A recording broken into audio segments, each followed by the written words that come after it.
बुद्धि के सिद्धांत।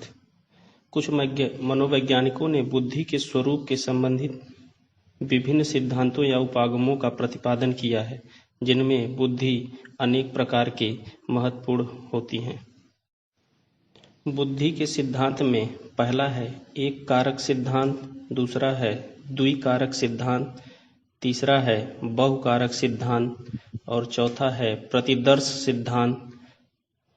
फिर अगला है समूह तत्व सिद्धांत और अगला है पदानुक्रमित सिद्धांत। अब हम पढ़ेंगे एक कारक सिद्धांत के बारे में। एक कारक सिद्धांत का प्रतिपादन बीने ने किया और इस सिद्धांत का समर्थन कर इसको आगे बढ़ाने का श्रेय टर्मन, स्टर्न जैसे मनोवैज्ञानिकों को है।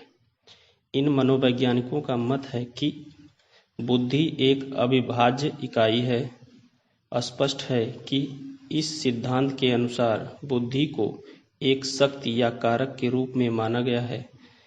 इन मनोवैज्ञानिकों के अनुसार बुद्धि वह मानसिक शक्ति है जो व्यक्ति के समस्त कार्यों का संचालन करती है तथा व्यक्ति के समस्त व्यवहारों पर प्रभाव डालती है। अब दूसरा सिद्धांत था द्विकारक सिद्धांत।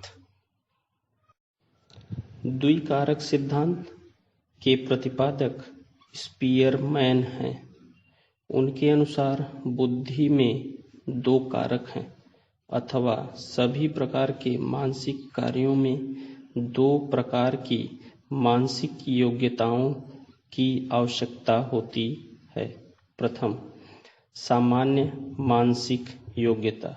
द्वितीय, विशिष्ट मानसिक योग्यता। इस सिद्धांत की निम्नलिखित विशेषताएं हैं। पहला है प्रत्येक व्यक्ति में सामान्य मानसिक योग्यता के अतिरिक्त कुछ न कुछ विशिष्ट योग्यता पाई जाती है।